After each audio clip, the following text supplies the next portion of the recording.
I had a recent conversation with some colleagues about personas, and I was surprised at um, how many of them had soured on the idea of creating personas because of the experiences that they had in the past creating them.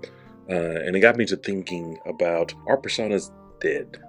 Are we wasting time creating these assets that are underappreciated, underutilized in our process? And it got me thinking about, how do I right that ship? At the end of the day, we are advocates for users who are experiencing products or services, right? And personas are a foundation, have always been a foundation in design, but um, particularly, I think they're important in when you're thinking about the craft of experience design. For someone who has always been in design, even in different disciplines within design, personas have always been something that I've utilized, whether it's graphic design, marketing, and now in user experience. And the things that I think I've experienced over the past, I can kind of see why they have soured on personas.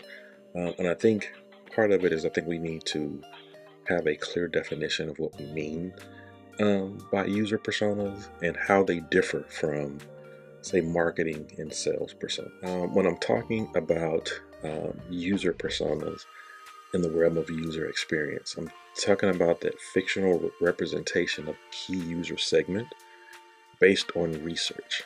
Um, Typically, those marketing personas are geared towards just that marketing and sales and buyers and demographics. A lot of times, the user of an application may not be the buyer of application one.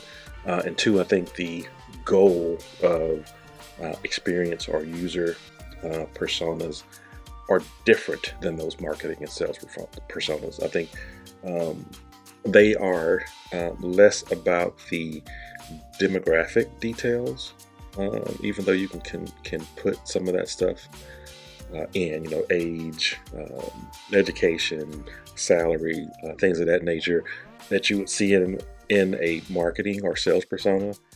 You can put those in there, but that's not the goal of your user persona.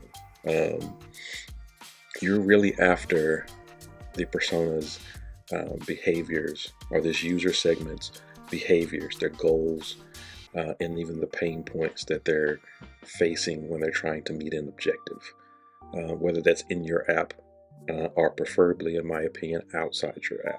So the first problem that I see is that um, some companies who have put effort or resources towards marketing and sales personas think they can just leverage those for as user personas, and I think there are distinct differences between the two efforts. Um, Basically, on the goal side and why they're created. For user personas, we're not after uh, demographic or attributes of buyers, right? We're really looking for um, goals that user are potentially using our product or software, um, problems that they're solving, goals that they're trying to reach with our tool.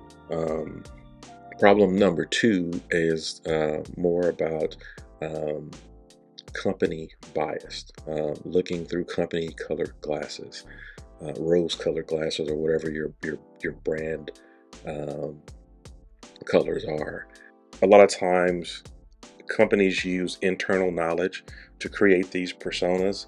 Maybe there's a business analyst or a SME, a subject matter expert that has been um, in the driver's seat of a product. Maybe it's a salesperson that has been in this company for years, who have knowledge of the customer. And I hear this a lot. It's like, oh, I know exactly what my customers need, and want to blaze through personas as a deliverable without doing the proper research to develop them. And the third problem that I see is, um, and I've experienced this in my journey, you spend a lot of time up front building personas only to see them sit on someone's computer or laptop or in the black hole that is SharePoint, and never be utilized in the design process or referred back to. They kind of die a slow death, right? And I think this major issues of stakeholders um, finding value in the exercise of not only creating personas, but then coming back and revisiting those personas throughout the design or the development process. So how do we avoid some of these pitfalls? How do we add value to these personas so they're used and valued by the team? First thing is have a goal for your effort. Make sure that that goal of building the personas is to help you make product decisions by looking at users' behavior patterns and things that evoke emotion out of them. Um, these two things will probably impact your decisions the most. Things that evoke an emotional response out of your users, or patterns that either that you want to keep or that you want to alter. Second, leave the building. Leave the building, leave your app. Leaving the building to get unbiased feedback on either our product or the value that we're trying to bring, the problem that we're trying to solve. A lot of times when you're in a company, you have on those rose-colored glasses or whatever your brand color is, and you assume the sale. You assume that the user needs, wants, finds value in your product. And so you want to make sure that you're leaving your company, leaving your app even, to develop these personas with actual problems, viewpoints, goals, and behaviors. Build empathy for the problem that your users are trying to solve with your solution. Your solution is a tool, and most likely not the only tool. How to find what's going to set your solution apart from other solutions is to figure out what users are actually trying to accomplish, what are their expectations, what are some of the contextual hindrances to realizing the value. Why do they need a tool to solve for it? Are they willing to pay for it? So on and so forth. Now, once you have that at a very high level, then you can actually start adding context around. Let's say these are actual users of your product. You can start drilling down and solving problems through looking at scenarios, empathy maps, and journey maps. I would leave some of the solutioning out of the personas and use other UX methods to tackle solutioning.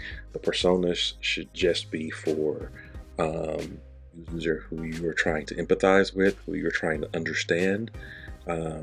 Marry your personas with other things to kind of get into the solutioning by contextualizing their use through scenarios, empathy maps, journey maps that hones your solution.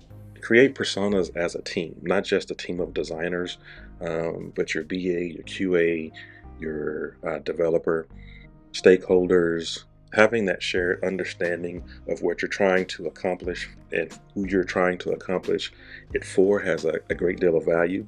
So if time permits and it's feasible, include the team in persona development. I like to say that I'm not a dictator of user experience. I'm a facilitator of experience, and I think as a team we're all responsible for the experience of the product. And plaster these things everywhere. Put them on the team wall. Let people walk by, evaluate them. And even if you use tools like Azure DevOps, there's plugins where you can put personas on stories and features where they're always front and center, so the team is constantly considering the persona and their problems throughout the design process. And lastly, revisit your personas. They're not static things. If the more technology evolves, the more devices are smart AI enabled, the more we have more of a relationship with our devices. And just like any relationship, there's ebbs and flows. The experience of your product is not going to be static. Your product isn't static, it evolves over time. And so revisit and iterate on your personas to keep them up to date and valuable. So, with that, let me know what you think about personas. What hurdles have you crossed? How have you navigated those issues with personas? Do you think they're dead, or have you found ways to add value so they're an important part of your design process? Until next time.